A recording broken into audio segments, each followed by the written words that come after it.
How can we make karate blocks work in the real world? So one of the biggest criticisms that karate has is that the blocks don't work against real attacks, and they are only ever demonstrated against karate techniques, you know, stepping punches, oizukis, and this kind of thing. Another thing I've seen in the comments before is how comes this block is not used in kumite or in sparring? And I'm going to go over why that is in this video and give you some different ideas to maybe have a slightly different approach to your blocking or your karate techniques that will bring a little bit more effectiveness to them. So the biggest misconception, I think, is that the action happens at the end, that this is the connection here. The connection point is at the end of the block.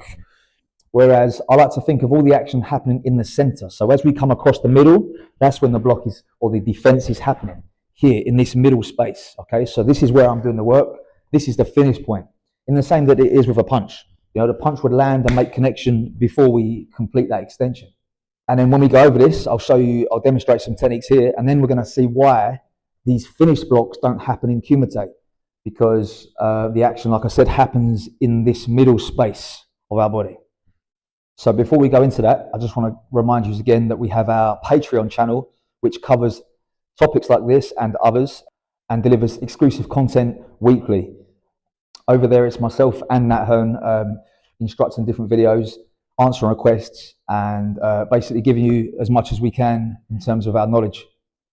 Just check out the link in the description of this video to take a look at that, and we will carry on. So as I was saying, the action happens in the middle, and what we often see in traditional karate dojos is that the blocking emphasis is at the end. So if Nat comes in and delivers a punch, it's often delivered with an oizuki, like a very basic oizuki technique, and then the action happens at the end here. So what I want to have him is a little bit closer range. So we're working from here, hands are going to be up, more like a self-defense or a street situation, if you want to call it that. He's going to throw the straight cross to the jaw. That's it, right there. So instead of me trying to block with an agyuki, a finished agyuki, I'm never going to get there. If he snaps that in and out fast, I've not got time to bring this block up like this, okay? So what I want to think about is as that comes in, that's my initial action. And that is the middle of our agyuki. Now we're going to move into our partner this way. Okay, he comes in again, we parry that across, and we have our uchuki, and we can work from here. Okay, so the action is happening slowly. The action is happening in the middle. That's our first movement, okay, that kind of flinch reaction. We're here, hands are up, and I quickly react. Okay, then I'm here, and I can make actions from this position. This applies to all the blocks, really. You know, he goes with another kind of strike or something. I'm making this action here. There's my shuto-uki, and then I can deliver a counter-attack from that position. Rather than trying to block him with a shuto there and get around him. It's never going to happen. I'm trying to make two movements in the space of his one. Another idea then is maybe it's not to a strike, but it's more to like an extension. So he extends his arm out to grab onto my jacket or something, or to my throat or something like this. Okay, so he's giving me his arm. And the reason that I teach this way is because most often, as we just saw with Nat there, he's just going to snap that punch back. So for me to try and catch that is very difficult. In fact, it's not going to happen, right? I may be able to parry as he sends that punch in, but I've lost the contact after, okay?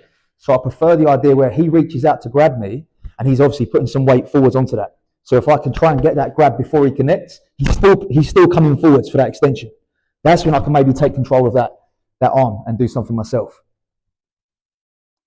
So then how do we apply that to kumite? Because again, as I said, the question is that it's not done in kumite. You know, if we're sparring and in competition, you never see an agyuki. He comes in kizamizuki, you never see agyukis done. Because again, it's too slow. So maybe he comes here, it's a slip like this, okay? This is our agyuki, this kind of idea, yeah? A chudan gyakuzuki from here. It's not this action, bringing the arm around, it's just that contraction at the end. That contraction that we have learned from doing our big kion actions here. Okay, so we're understanding the body mechanics for doing our kion. Okay, so I'm coming around and getting the body used to connecting with the arm.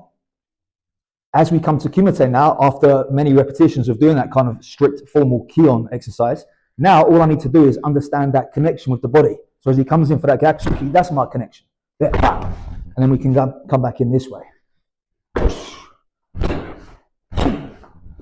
This is the work we want, okay?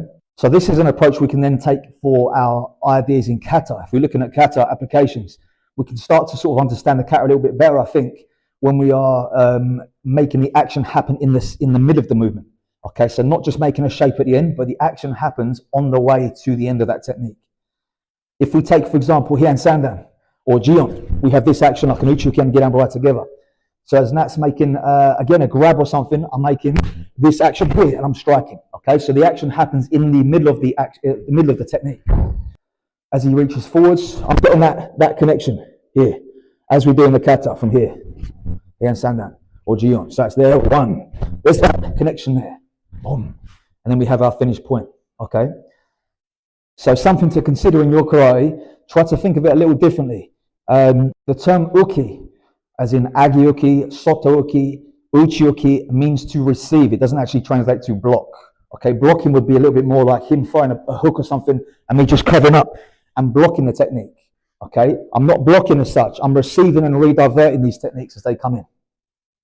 So I hope that's been helpful. If it has been, please give me a subscribe on this channel. Like the video, drop me a comment if you enjoyed it, and let me know if there's anything else you'd like to see. And don't forget to check out that Patreon channel as well if you want to see some more exclusive content there. Otherwise, I'll see you next time.